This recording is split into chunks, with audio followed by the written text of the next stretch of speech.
9월 7일이 매년 9월 7일이 사회복지의 날인데요. 올해로 24회째 맞고 있습니다. 이게 굉장히 의미가 깊은 날입니다. 1999년 9월 7일 날 당시 김대중 대통령께서 국민기초생활보장법을 우리나라 대한민국 역사상 최초로 제정해가지고 공포한 날이 바로 그 날이거든요. 국민기초생활보장법을 제정 공포한 날을 기념해서 사회복지의 날을 만들었고 그것이 지금까지 이어지고 있습니다.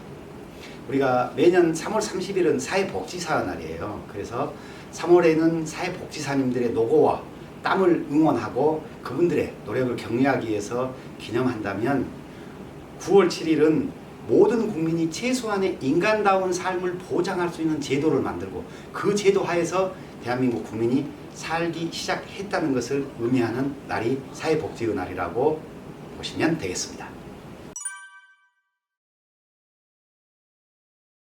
우리 전라남도 사회서비스원은 총 168명의 직원들이 도민을 위해서 일하고 있습니다.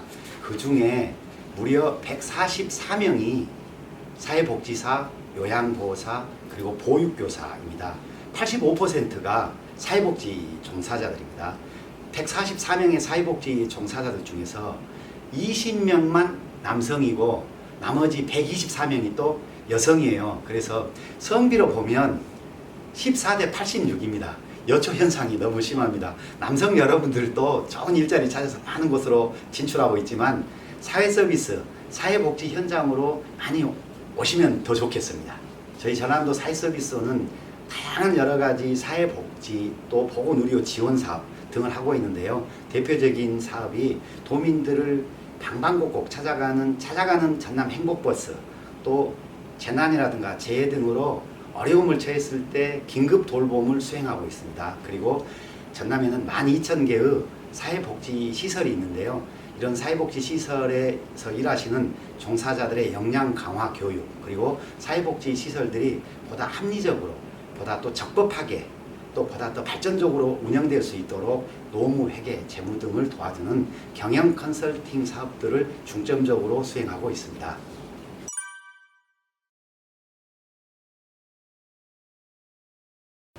우리 전라남도는 조례로 사회복지사 처우 개선 조례를 만들고 사회복지사 처우 개선 위원회를 만들어서 운영하고 있습니다. 또 2018년부터 3년 단위로 사회복지사 처우 개선 종합계획을 수립해서 시행을 해오고 있습니다. 이렇게 많은 노력을 하고 있습니다만 또 한편으로는 3년 단위로 각 사회복지 시설 종사자들에 대한 급여 수준, 급여 실태, 그리고 보건복지부에서 매년 발표하는 사회복지 종사자 인건비 가이드라인 준수율을 조사해서 공표하도록 의무적으로 공표하도록 하고 있는데 그 부분은 아직 실행되지 않고 있습니다. 그런 점이 아쉬운 점이고요. 또 사회복지 종사자 임금 가이드라인의 임금 수준이 사회복지 공무원의 약 90% 수준의 정도이고요. 또 민간 사회복지 시설 또 기관에서 종사하시는 분들이 복지 포인트 등의 수당이라든가 또는 기타 시간의 근무에 대한 보상이라든가 이런 부분들이 굉장히 미흡한 것이 현실입니다. 결과적으로는 낮은 보수 그리고 극한의 업무 환경이라고 말씀드릴 수 있겠습니다. 예를 들면 전라남도에 장애인 권익 옹호 기관이 있는데 올 1월부터 현재 9월까지 7번 신규 직원 채용 공고를 냈는데 채용을 못 해가지고 계속 반복 공고를 내고 있습니다. 왜 채용이 안 될까요? 결국엔 낮은 보수와 국한의 환경 때문에 그렇습니다. 또 설사 채용이 됐다 할지라도 1년 이내 퇴사율이 40%가 넘고 있습니다. 그것도 역시 그런 환경에 관련되어 있습니다. 예를 들면 장애인 권익 옹호기관 직원이 돼서 장애인 학대 피해 현장 조사를 갔는데 가해자들로부터 받는 비난, 비방, 협박, 또 심지어 고소 고발, 그 다음에 인권위 진정 등 이런 극한의 업무 환경에 시달리다 보니까 이른바 소진이 금방 옵니다. 번아웃이라고 하죠. 그런 모든 사회복지사님들 또 요양보호사님들 사회복지 종사자님들이 다 그런 것은 아닙니다만은 이런 대민 접촉 서비스, 대면 서비스의 특징이 있다 보니까 그런 어려운 환경에서 일하고 있습니다.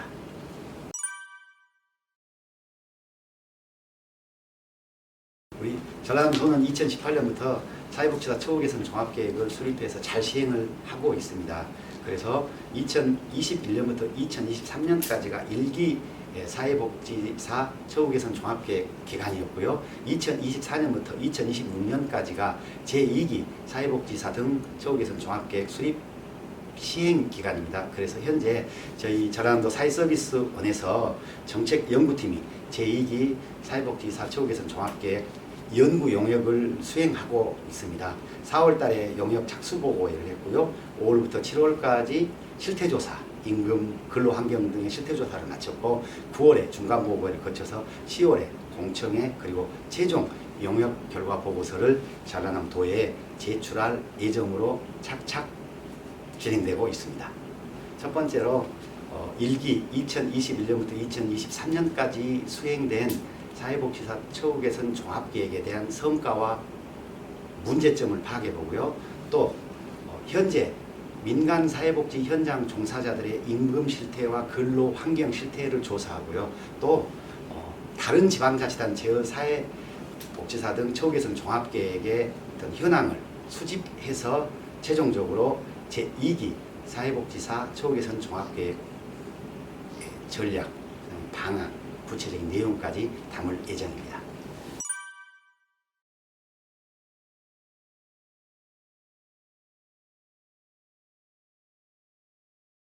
전남은 전국에서 최초로 초고령사에 진입했습니다. 전남 현재 인구 대비 노인 인구가 45만 명인데요.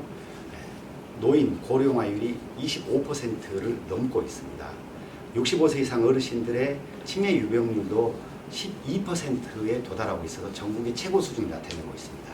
이런 상황에서 사회복지 종사자들의 땀과 헌신 그리고 노력들이 더욱 필요한 시점이기도 합니다. 저희 사회서비스원에서는 이러한 어려운 환경에서 일하고 계신 사회서비스 종사자들을 위해서 1:1 심리상담 사업을 진행하고 있습니다. 그리고 또 사회복지 종사자, 특히 장기요양시설 종사자들을 위해서 소진 예방 시임 프로그램 등을 수행하고 있습니다. 저희들이 법률 지원까지 해주면 좋겠는데 그런 부분은 저희들 차원에서는 아직 한계가 있고요. 사회복지사협회라든가 사회복지 종사자 관련 기관에서 회원들의 그런 부분을 권리구제라든가 권리지원을 위해서 노력하고 있습니다만 역시 제도적, 재정적, 사회적 한계가 있습니다. 이런 문제를 감안해가지고 더불어민주당 소속 남인순 국회의원이 마침 올해 5월 19일 날 사회복지사 등의 이런 권리 지원 문제를 해결하기 위해서 사회복지사 권익지원센터를 중앙정부와 시도에 만들자는 사회복지사법 개정안을 현재 발의해 놓은 상태로 국회 계류 중에 있습니다. 이 남인순 의원의 권익지원센터 개정안이 하루속히 통과돼서 사회복지 종사자들의 권익이 더 높은 수준에서 보호되기를 희망합니다. 저희들은 전남도 내 사회복지 종사자들을 대상으로 사회복지 사회서비스 아카데미를 진행하고 있습니다. 1년에 약 1000명가량을 교육을 진행하고 있는데요. 대표적인 것이 사회복지 종사자 역량 강화 교육이고요. 두 번째로 장애인 인식 개선 교육 이런 것들을 진행하고 있고 특히 이제 사회복지 종사자들이 노동자, 근로자의 입장 아니겠습니까? 그렇기 때문에 노동법, 근로기준법 등 권리 구제에 관한 사항도 함께 교육을 진행하고 있습니다. 인권교육, 그 다음에 그런 노동 권리교육 이런 부분을 병행해서 진행하고 있습니다.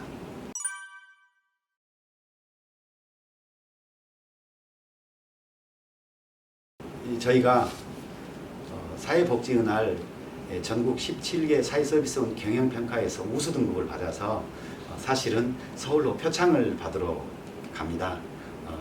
저희들한테는 기쁜 날인데요. 우리 사회서비스원 직원들을 위해서는 사회복지은할 헌신과 노력에 감사드리는 메시지를 발송할 예정이고 피자라도 한 판 쏘아야 할 텐데 말입니다. 그건 상의해서 조치하겠습니다.